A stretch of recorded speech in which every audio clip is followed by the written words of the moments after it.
다음으로 진주교대 박연수 총학생회장님 모시고 말씀 듣겠습니다. 안녕하세요. 국가교육회의 영남권 경청회 전국교육대학생연합 대표 발제자를 맡은 진주교육대학교 총학생회장 박연수입니다.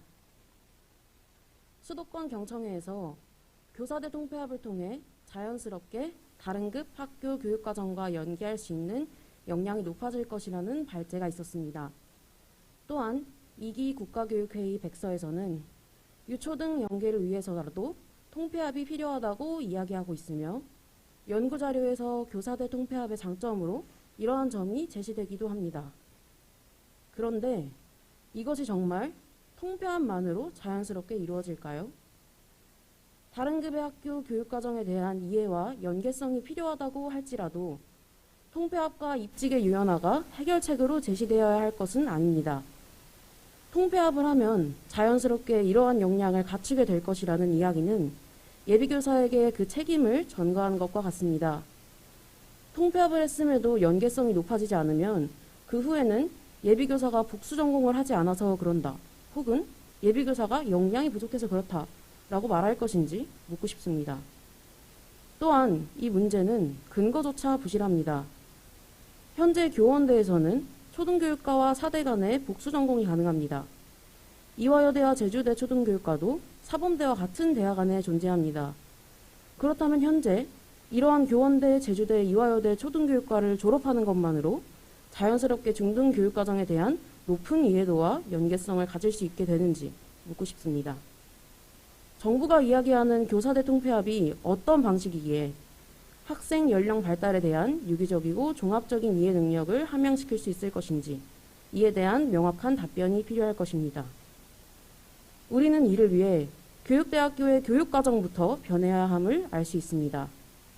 지난 전국교육대학생연합의 행보에서 알 수 있듯이 초등예비교사들은 이미 교육대학교 교육과정 개편을 요구해왔습니다. 기조 발제에서 언급된 현장의 요구와 미래교육에 부합한 교원 양성을 위하여 지금까지 많은 교육대학생들이 이야기해왔듯 현재 교육대학교 교육과정 개편이 우선되어야 할 것입니다. 그리고 교육부는 2019년 교원 양성 교육과정 개편에서 예비교사들의 요구에 답변했던 것처럼 그 부분은 교육부에서 할 수 없는 일이며 각 대학이 책임질 문제이다 라는 책임 전가를 이어가서는 안 될 것입니다. 교육부가 미래교육에서 교원 양성 체제가 중요하다고 판단해 지금과 같은 경청회를 연 것이라면 더더욱 각 교원 양성 기관의 운영에 책임을 함께 져야 할 것입니다. 사회적 협의가 이루어진다는 소식, 교육부가 교사 정원을 줄이겠다고 발표한 사실이 알려지자마자 교대가 통폐합될 수 있다는 기사들이 쏟아지고 있습니다. 그 이유가 무엇일까요? 현 상황에서 이것이 곧 향후 교육대학교의 존폐에 영향을 미치게 될 것이기 때문입니다. 교사 정원이 줄어들면 교원 양성 기관에서 양성하는 예비교사의 숫자도 줄어들게 되는데 이는 교육대학교의 입장에서는 재학생이 줄어드는 것이고 재학생 숫자가 줄어들면 등록금 수입은 물론 정부에서 교대에 지원하는 지원금도 줄어들 것입니다. 결국 이러한 구조 속에서 재정적인 부담으로 인해 대학 운영이 어려워지면 모두의 예상대로 규모가 작은 교육대학교는 어쩔 수 없이 통폐합의 기로에 서게 되는 결과를 맞이하게 될 것입니다. 마치 이전 정부에서 강하게 추진하여 비판받았던 소규모 초등학교 통폐합과 마찬가지라고 볼 수 있습니다. 학생 수가 줄어드니 교육에 필요한 자원을 아끼기 위함이라는 이유만으로 알아서 다른 학교와 통폐합하고 그 학교의 자원으로 살아남으라는 이와 같은 논리의 구조는 정부가 교육을 책임지는 것이 아닙니다. 이로 인해 발생할 수 있는 여러 교육 문제들은 무시한 채 오로지 경제적인 관점에서 교육을 바라보고자 한 것이기 때문입니다.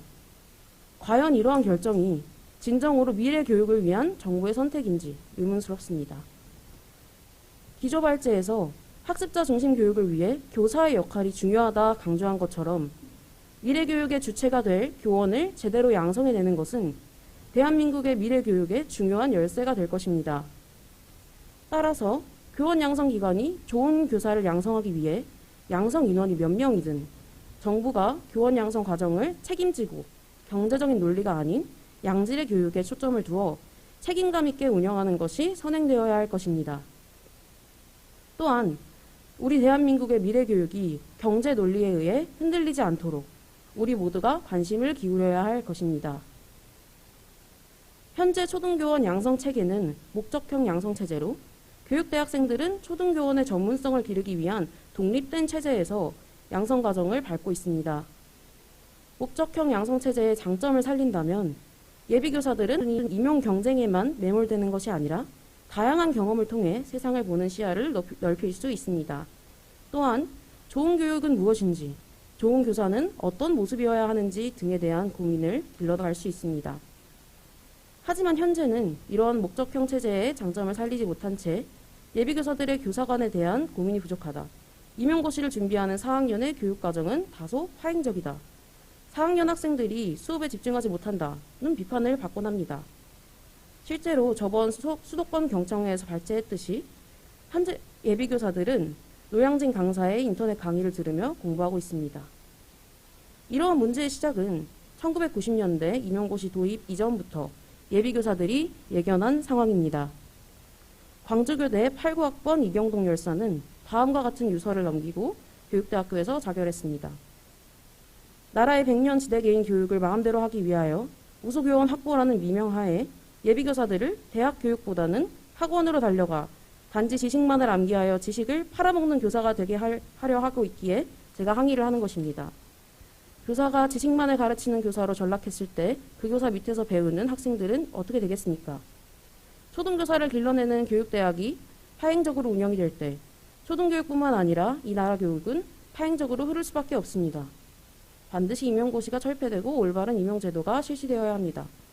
이같이 그가 유서에 남긴 상황은 오늘날 예비교사들의 문제의식과 동일합니다. 교육 대신 임용고시를 고민할 수밖에 없고 교원양성기관 대신 노량진에서 길러지는 교사. 이 또한 교육부가 말하는 미래교육에 필요한 교사의 모습은 아닐 것입니다. 하지만 경제적 논리로 인한 통폐합과 입직 과정에 유연하는 목적형 양성체제를 무너뜨리고 초등교원의 양성에 과도한 입시화로 이어질 수 있습니다. 이에 과열된 입시 경쟁으로 인해 미래교육을 위한 교원을 양성해야 할 대학에서조차 진정한 교원 양성 과정을 위한 교육이 아닌 오로지 경쟁만을 위한 교육만을 추구하게 될 것입니다. 교육 대신 임용고시를 고민할 수밖에 없는 체제, 진정한 교원 양성 기관이 아닌 입시학원이 되어버린 양성체제에서 장차 초등교육을 위한 교사들을 길러내는 것은 분명 우리의 미래교육의 지향점과는 정반대의 결과를 가져올 것입니다. 현재의 경쟁 중심 임용체제를 넘어설 새로운 임용체제를 상상하는 것 또한 필요한 시점입니다. 또한 일반대로의 통폐합이 이루어진다면 과연 초등교원을 양성하기 위해서 존재하는 지금의 특수 목적 대학인 교육대학교보다 더 초등교원에 적합한 교육 환경이 보장될 수 있을지 의문이 듭니다. 2000년대부터 지속적으로 재정 효율성을 위한 통폐합 시도가 있었으며 이번에도 경제적 논리로 인한 통폐합이 진행된다면 교원 양성 기관의 부실화로 이어질 것입니다. 교대 특성상 다양한 과목의 실기 수업이 있는데 체육관, 운동장, 실습실, 강의실과 같은 공간이 확보가 될 수 있을지, 실습을 위한 다양한 악기, 새로운 교구, 소프트웨어 등이 충분히 지원될지, 양질의 교수나 강사, 현장 교사 등을 초빙할 수 있을지, 교육 실습에 대한 지원이 제대로 이루어질지 생각하면 결국 재정 효율성을 위해 이는 모두 뒷전이 될 것입니다. 1분 남았습니다. 정부가 진정으로 미래교육을 책임지겠다면, 그래서 교원 양성기관의 질 관리를 담보하겠다면 앞서 제시한 교육대학교 교육과정 개편 등 현 체제 하에서 이러한 역량을 기를 수밖에 없는 방법을 고민하고 실행할 수 있는 방안을 찾는 것이 우선되어야 할 것입니다. 또한 만일 현장에서 겪고 있는 과밀학급 소규모 학교 문제 해소, 일방적인 지식 전달이 아닌 소통하는 수업을 추구하는 2015 개정 교육과정을 제대로 실현할 수 있는 환경 마련 등 교육 여건이 개선된 후 충분한 논의를 거쳤음에도 불구하고 양성 인원이 줄어야 한다는 결론이 나오게 될지라도 좋은 교사를 양성하기 위해 더 나아가 미래교육에 위하여 정부가 책임지고 교원 양성 기관의 질을 확보하여 운영할 것을 약속해야 할 것입니다. 지난 수도권 경청회에서 국가교육회의는 향후 3개월 만에 교원 양성 체제 개편에 관한 논의를 끝내는 것이 아니라 앞으로 국가교육위원회를 통해서 논의를 이어나갈 것이라고 답변했습니다. 하지만 국가교육위원회는 현재 근거 법령이 국회에서 입법조차 이루어지지 않은 상태인데 앞으로 국가교육위원회에서 이를 논의하겠다는 계획이 정말 맞는지, 통과되지 않았을 때도 이에 대해 논의를 이어갈 다른 계획이 있는지 묻고 싶습니다. 또한 교육부 보도자료에 따르면 11월 발표 이후 추후 논의 여부에 대한 계획이 발표되지 않았습니다. 이후에도 교육 주체와 함께 이에 대한 논의를 이어가는 것인지 11월까지 수합된 의견만으로 교육부 내부에서 향후 계획을 단독 결정하는 것인지에 대한 명확한 답변이 필요합니다.